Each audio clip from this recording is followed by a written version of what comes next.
Tapi kali ini kita mau belajar tentang konseling pranikah. Konseling pranikah itu penting. Kali ini kita akan belajar arti pernikahan. Topiknya adalah tidak ada keluarga yang sempurna. Parenting ini perlu diketahui oleh semua orang, bukan hanya orang tua. Belajarlah menjadi teman yang asik, yang ngobrol, yang menghargai. Family unboxing, membongkar keluarga.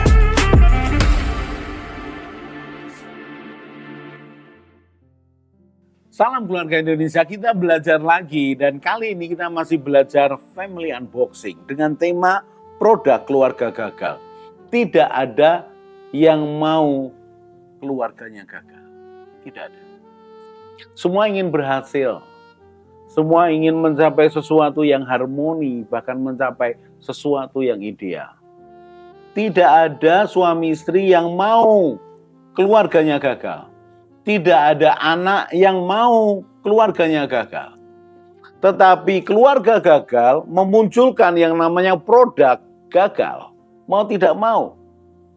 Karena kalau dalam manufacture, dalam pabrikan, ketika bahan baku itu sudah cacat, maka sampai finish good, sampai finish yang terakhir, sampai produk jadi yang terakhir, ya tidak akan menjadi produk yang bagus, yang sesuai standar. Mengapa? Karena bahan bakunya sudah salah, sudah cacat. Demikian juga dengan keluarga. Ketika satu keluarga benihnya sudah salah, maka kalau dibiarkan, perhatikan ya garis bawah itu, kalau dibiarkan, maka ya akan menjadi produk gagal. Mengapa? Karena benihnya gagal. Benihnya buruk. Tetapi bersyukur ada Tuhan yang memberikan kesempatan. Bersyukur ada kesempatan. Kesempatan itu terbuka buat siapapun. Walaupun tidak semua orang bisa melihat itu suatu kesempatan. Tapi tetap ada. Bersyukur ada hati nurani. Bersyukur ada orang yang peduli yang memberikan nasihat, wawasan yang baik. Bersyukur ada yang namanya akal budi untuk berpikir. Bersyukur untuk punya hati, suara hati yang mengelola dengan akal pikirnya, akal budinya. Memunculkan kesadaran, memunculkan niat, memunculkan tekad, memunculkan untuk berjuang, memaksa diri. Maka walaupun benihnya ini buruk, dia menjadi benih yang semakin baik dan semakin baik. Perbedaannya dengan manusia di sana. Kalau contoh, suatu pabrikan, bahan bakunya dari kentang contoh. Kalau kentangnya sudah buruk, kemudian dibiarkan, tidak disortir, tidak dipotong, ya nanti endingnya tetap buruk. Tetapi kalau ada proses sortir, dan sortirnya bagus, tidak meloloskan yang buruk, maka hasilnya akan baik. Demikian juga kita manusia. Ketika dalam proses kehidupan kita selanjutnya, hal yang buruk itu dipotong, dibuang, maka hal yang baik akan didapat. Demikian juga dengan anak-anak kita. Kita sudah belajar tentang keluarga yang ideal seperti apa. Kalau ada yang keluarga yang ideal, keluarga gagal seperti apa, definisinya apa. Bahkan definisi keluarga gagal bukan semata-mata keluarga yang berantakan. Keluarga yang pecah. Orang tua cerai, anak tidak mengaku orang tua tidak mengaku anak, bukan cuma itu. Bahkan keluarga atau rumah tangga yang kelihatannya manis-manis di luar, bisa retak, bahkan hancur di dalam. Tidak ada lagi yang namanya komunikasi yang indah, saling memahami, yang ada hanya permusuhan, pertengkaran, dan bahkan dendam membara di sana. Kita sudah belajar bagaimana kita harus memiliki sesuatu yang ideal tentang keluarga. Dan kita terus membangun harmoni, terus ke arah ideal, terus ke arah ideal. Berikutnya kita belajar contoh-contoh produk gagal keluarga itu apa saja. Sekali lagi, kalau kita belajar keluarga gagal, bukan untuk kita menjadi gagal. Tetapi bagaimana kita menjadi keluarga yang harmoni dan keluarga yang ideal. Tidak ada keluarga yang sempurna, tidak ada. Nah kita belajar nih. Kita belajar sebelumnya bahwa ternyata produk gagal keluarga, orang tualah penyebabnya. Sebagian besar produk gagal disebabkan karena orang tua, suami istri. Saudara jangan marah dulu ke saya, tenang aja, tenang. Coba renungkan, perhatikan sekitarmu, perhatikan hidupmu.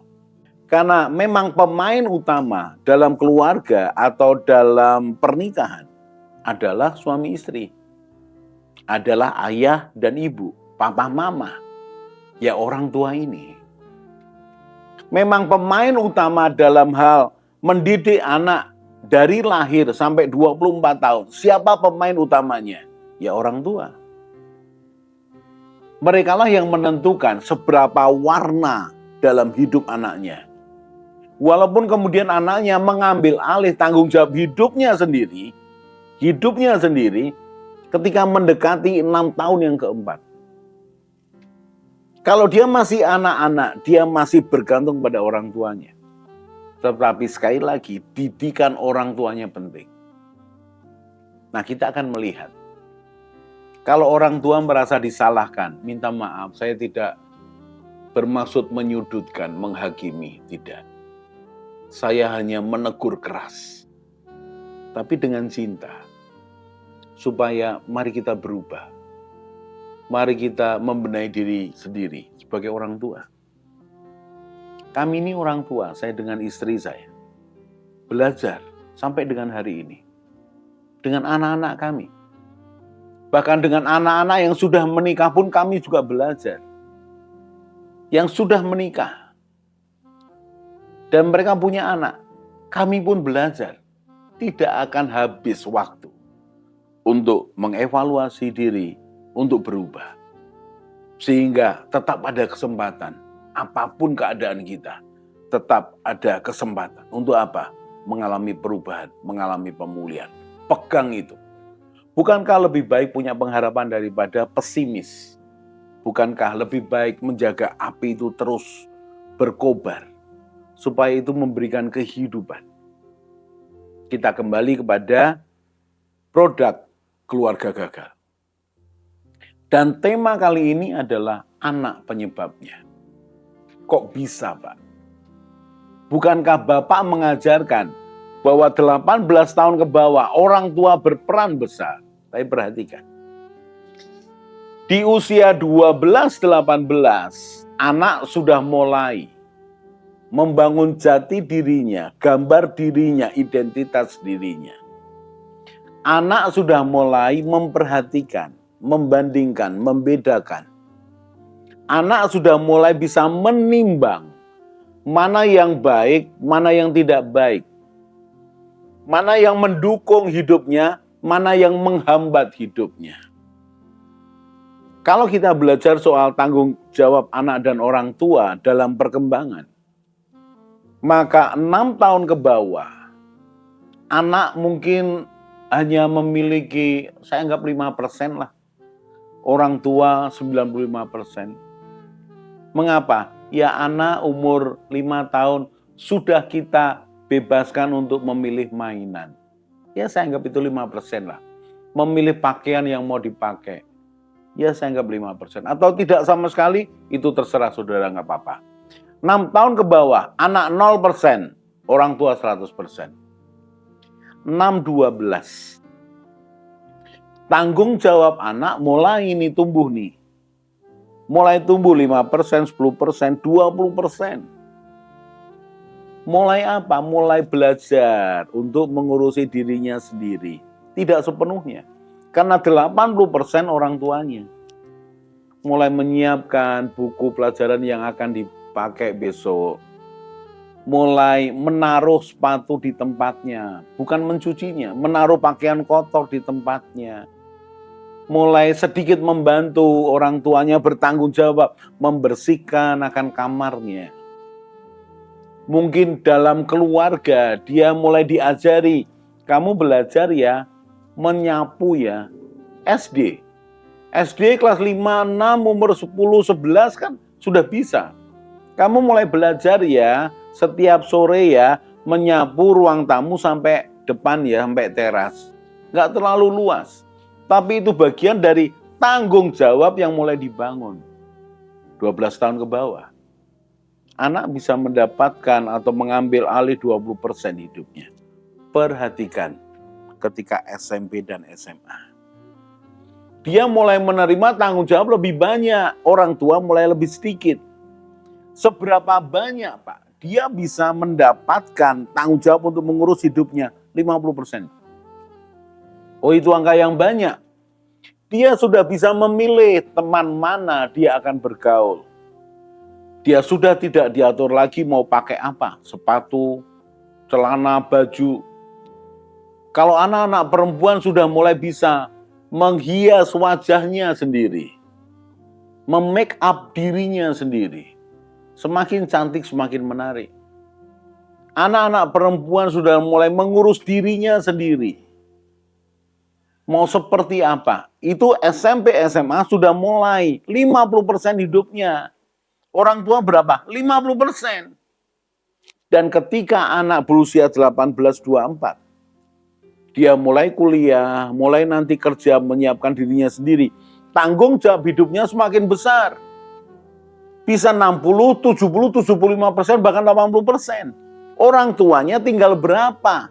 Orang tuanya tinggal 25%, 20%. Artinya anak mulai bertanggung jawab untuk keputusan yang diambilnya. Dan di titik inilah anak bisa merusak keluarga. Dengan apa? Keputusan yang salah. Ketika dia bergaul dengan teman yang salah, lalu tidak mau terima nasihat orang tuanya, dia mulai bertanggung jawab atas perkataan dan perbuatannya. Dan ternyata perbuatannya kriminal. Perbuatannya kriminal.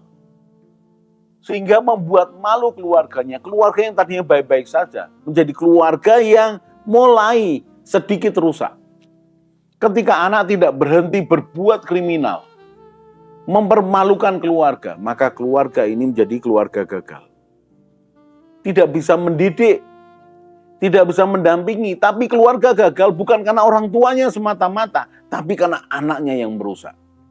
Bayangkan, dan saya ceritakan suatu kasus. Seorang anak dimanja orang tuanya, dari kecil dimanja, khususnya dimanja oleh ibunya. Apapun yang diinginkan dituruti. Anak ini bertumbuh. Bahkan mulai kerja, tapi kalau kerja untuk dirinya sendiri, bertanggung jawab tidak sepenuhnya. Ketika menikah pun tidak bertanggung jawab. Punya anak, ya dia hanya memberikan benih saja. Mendidik anaknya, tidak. Lalu terlibat dalam hal kriminal. Kemudian sekolah sekian tahun. Dia dipenjara sekian tahun. Apakah dia kemudian sadar? Tidak. Dia menyalahkan orang tuanya. Dia terus-menerus menuntut menyalahkan orang tuanya. Bahkan pada titiknya, kalian tahu, yang mengerikan yang dilakukan anak ini. Bukan hanya minta harta. Orang tuanya sudah tidak punya apa-apa. Terus diminta menjual rumah. Dan kalau rumah tidak dijual, orang tuanya diancam mau dibunuh. Bayangkan. Siapa yang merusak keluarga ini? Anak yang merusaknya. Bahkan kemudian hubungan anak orang tua anak. Mereka bisa menggagalkan, memutuskan hubungan keluarga. Perhatikan, anak bisa merusak keluarga. Dan menjadikan keluarganya keluarga gagal. Mari kita perhatikan. Kalau kita belajar produk keluarga gagal, bukan supaya kita gagal. Justru supaya kita belajar, bebenah, menyesali, bertekad untuk berubah, dan memaksa diri untuk berubah. Kita akan lanjutkan di segmen berikutnya. Salam keluarga Indonesia. Mari bergabung dalam Keluarga Indonesia dengan cara subscribe channel ini. Di Keluarga Indonesia, kita akan belajar bersama tentang pranikah, pernikahan, keluarga, parenting, mertua menantu, dan juga family unboxing. Jadi jangan lupa share kepada teman dan keluarga dan juga subscribe